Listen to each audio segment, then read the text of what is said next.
जय श्रीराम। जय श्रीराम। आज भल कथा कहूँ जे धर आम मटीटा गोटे मटीटा कौटू आसला जो आमको उत्पादन दूसरी आम गछ लगुंट फलुची शस्य फस जहाँ हो मटीटा कौटू आस पृथ्वी ना ना पृथ्वी कौटू आस जलर पृथ्वी है जल जल पर कौटू आसला ना अग्नि है कि अग्नि कौटू आसला वायु वायु कौटू आसला आकाश आकाश कौटू आसला ना आकाशटा देखो से तन्मात्र आसोले आमर ये जो खाइबार इच्छा गंध आ देखा शुणा आनंद नबार इच्छा आसी तन्मात्र आसी तन्मात्राटा कौटू आसी ना अहंग वृत्ति आसी अहंग मूर आई अहंगटा से जो अहंगटा कौटू आसी ना चित्तरू आसी चित्त कौटू आसी ना महाचित्तरू आई महाचित्त महतत्व बा जहाँ कह महतत्वटा पुणी कौटू आसला ना प्रकृति प्रकृति कौटू आई ना मायारू मायाटा कौटू आई ना ब्रह्मरू है ना ना तेणु जो प्रकृति द्वारा ये सृष्टि देखुच जहाँ देखुच आमको सत्य लगुच तार पूर्वटा हूँ माया तेणु जो माया को अतिक्रम कले तुम प्रकृति पार पाइज जन्म मृत्यु पार पाइब तेणु माया जहाँ को शंकराचार्य मायावाद बोली कही आम धाराटा से जे मायावाद क्या जानवर आवश्यक किसी ना कहीं मायाटा जो मायाटा को कहीं अधिका तापर गुरुत्व दब तेणु गुरुत्व क्या दवा दरकार ना ब्रह्म उपर दवा दरकार तेणु जदि आम ब्रह्म बा ज्ञान को जापर ताहले तमें ये मायारू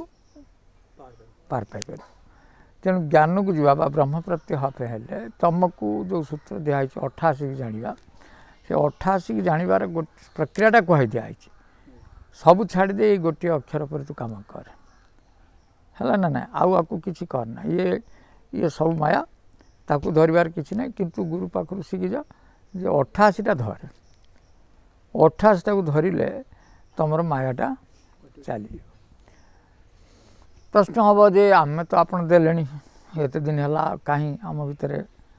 हाँ केते जनकर कौन कहते आते मना कर किए आसुनी एमती हो ना तार कारणटा मु तुमको कहूँ एटी गुरु केबे दोषी नुहंती ये मो गुरु छाड़ मत न बुझ जे गुरु होती जय जय जय हनुमान गोसाई कृपा कर गुरुदेव की ना जे गुरुदेव होती किए हनुमान जी ना ना अच्छा हनुमान जी के गुरु जी कहवा गुरुदेव कहवा आम फिर क्या मुक्ति कर भगवान को देखा कहवा ना केमती ताल आम रामायण भीतर देखा हनुमान जी प्रथम गुरु होती कार सुग्रीवर है बुझ सुग्रीव को गुरु सुग्रीवर गुरु थे ना ना ये सुग्रीव गुरु करू करू बा सुग्रीव को गुरु कर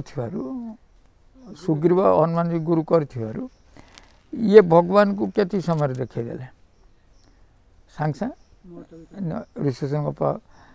रोते कौटी ऋषिशृंग पर्वत ऋषिशृंग पर्वत नहीं गले नहीं कि देखदेले ये हेले ठाकुर कहीं गुरु हेले कि सुग्रीव ठाकुर देखदेले तापर देख आउ कार गुरु होती ना गुरु होती विभीषण कर जे विभीषण को ठाकुर को देखी ना ना लंकापुर जाकि विभीषण को भी गुरु होती राम ठाकुर विषय कहते मिले देवाई कहते किंतु तांकु मिलने केते दिन लगिला तांकु ठाकुर आंकु गोटे दिन मिले देले तांकु मिलने केते दिन लगिला मासे से बुझी सुझिकी सेठू गोईठा खाई फिर ठाकुर पाक आसला बेलू लगे केते मासे आउ जनकर से गुरु होते किए ना भरतंकर जे भरतंकर गुरु ये मानकर गुरुर माने प्रमाण होची ये तीन जगह से ब्राह्मण रूप धरते गुरु रूप जे सुग्रीव ब्राह्मण रूप आसते आठी भी ब्राह्मण रूप जाइए क्या पाखु विभीषण पाखु तृतीय हूँ भरत पाखु ब्राह्मण रूप जाइए जो से अग्नि दाह ହେବାକୁ ଯାଉଥିଲେ ସେଇ ସମୟରେ ଇଏ ପହଞ୍ଚିଲେ ପହଞ୍ଚିକି ଯାଇ କହିଲେ ଯେ ଠାକୁର ଆସିବେ ତୁମେ ଏତେ ଆଉ କାନ୍ଦ ନା ଇଏ କରନା ତାହେଲେ ଠାକୁର ତାଙ୍କ ପାଖକୁ ଆସିବା ପାଇଁ କେତେ ଦିନ ଲାଗିଲା ଗୋଟେ ଦିନ ମାନେ ସେଦିନ କହିଲେ ତାପର ଦିନ ଭରଦ୍ୱାଜ ଆଶ୍ରମରୁ ଠାକୁର ଆସିଲେ ଭର ସହିତ ମିଳନ ହେଲା ତାହେଲେ ଏ ତିନି ଜଣଙ୍କୁ ମିଳାଇଛନ୍ତି ନା ନାହିଁ ଜଣେ ସୁଗ୍ରୀବ ସହିତ ଭଗବାନଙ୍କୁ ଭେଟ କରିଛନ୍ତି ବିଭୀଷଣ ସହିତ ଭେଟ କରିଛନ୍ତି ଆଉ ଭରତଙ୍କ ସହିତ ଭେଟ କରିଛନ୍ତି ଜଣ ପାଇଁ ମାନେ ଅଧଘଣ୍ଟେ ଘଣ୍ଟେ ଆଉ ଜଣ ପାଇଁ ଭରତଙ୍କ ପାଇଁ ଗୋଟିଏ ଦିନ ଆଉ ଆଙ୍କ ପାଇଁ ଗୋଟିଏ ମାସ ତାହେଲେ ଇଏ ତତ୍ତ୍ୱ ତ ସମାନ ଦେଇଛନ୍ତି ନା ନାହିଁ ତାହେଲେ ଏତେ ଏତେ ଡେରି କାହିଁକି ହେଲା ଏଇଟା ତ କଥା ଯେ ପ୍ରଥମେ ଦେଖ ଯେ ଋଷ୍ୟମୁଖ ପର୍ବତ ଉପରେ ଋଷ୍ୟମୁଖ ପର୍ବତର ଶିଖରରେ ମାନେ ଋଷିମାନଙ୍କର ଶୃଙ୍ଗ ଅର୍ଥାତ୍ ଯେଉଁଠି ସତଗୁଣଟା ଥିଲା ସେ ସତଗୁଣ ସ୍ଥାନରେ କିଏ ରହୁଥିଲା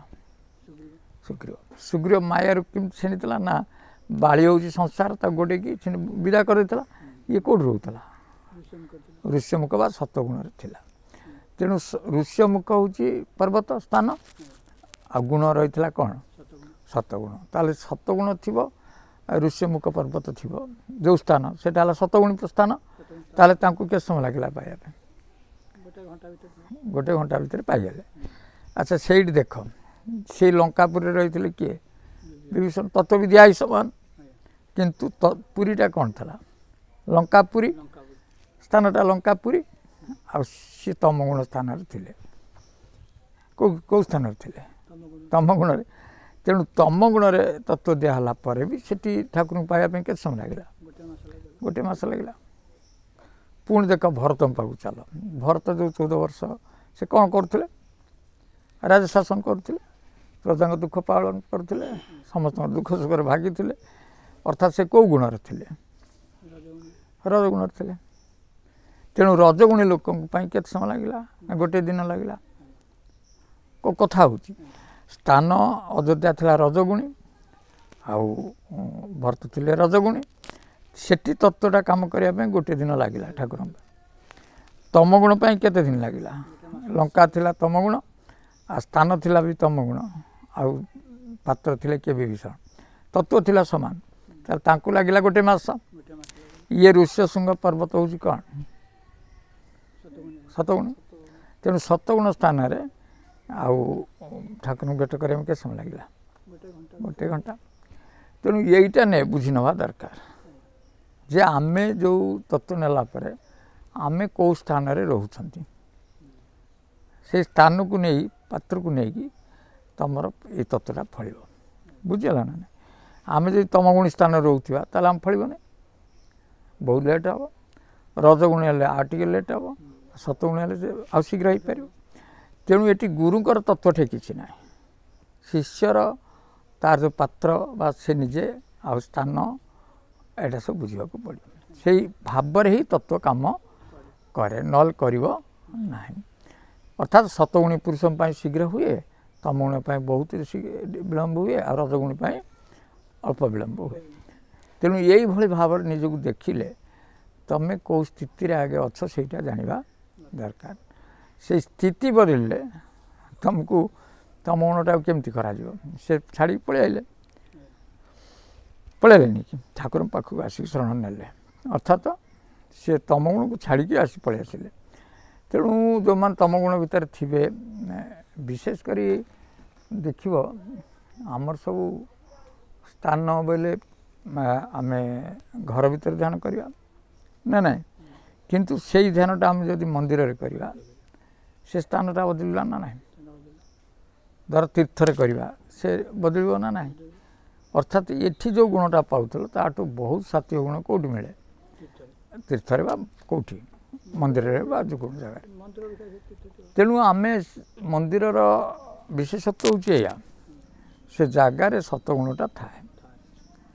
ତେଣୁ ସେଠି ଧ୍ୟାନ ଧାରଣା କଲେ ଶୀଘ୍ର ହୁଏ ଆଉ ଘର ଭିତରେ ତୁମର ତ ତମଗୁଣ ବି ଥିବ ରଜଗୁଣ ବି ଥିବ ସତଗୁଣ ପାଇବା ବଡ଼ କଷ୍ଟ ସତଗୁଣ ସ୍ଥାନ ବି ଏ ଜାଗାକୁ କରି ହେଉନାହିଁ ତୁମେ ହୁଏତ ହେଇପାର ତୁମେ ସତଗୁଣୀ ପୁରୁଷ କିନ୍ତୁ ସ୍ଥାନଟା କେଉଁଠି ରହିଛ ରଜଗୁଣ ତମଗୁଣ ମିଶିକି ରହିଛ ନା ନାହିଁ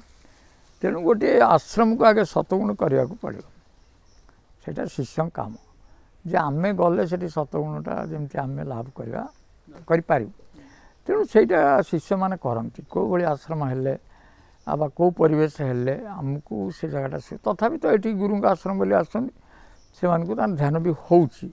किंतु प्रकृत में से भाई अवस्था आश्रम ना यहाँ जो मैंने आमर शिष्य होती बुझा दरकार जे जो आमर